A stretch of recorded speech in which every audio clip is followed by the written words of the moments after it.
Mga Lods, meron po tayong isang kapwa content creator po na nag-back to zero po ang lahat po ng kanyang dashboard. Yes, kasi po ito po ay nagkaroon po ng isang hindi inaasahang problema.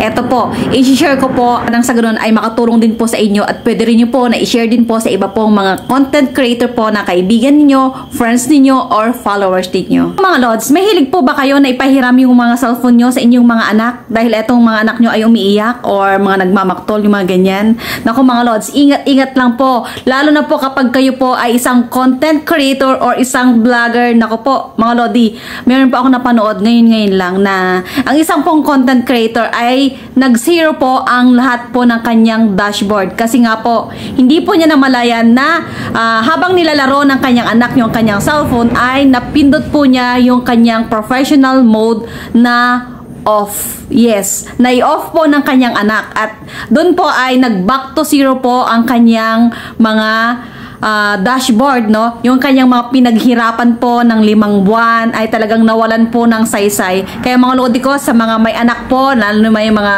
maliliit, no? Ingat-ingat lang po. Kung maaari ay wag nyo pong ipalaro yung mga cellphone po sa inyong mga anak. Kasi nga po talaga, sayang po ang mga pinagpaguran nyo. Magbaback to zero po yan.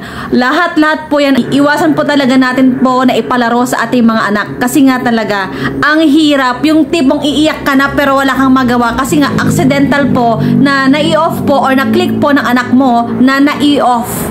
Lalo na mga Lodi, yung mga sumasahod na po dyan, ano, yung mga stars po dyan, no? Malaki yung mga sasahurin sa stars. Naku po mga Lodi, iwasan talaga natin at ingatan po natin ang ating mga accounts. Ayan mga Lods, sana po ay nakatulong. Follow, like, and share. God bless po.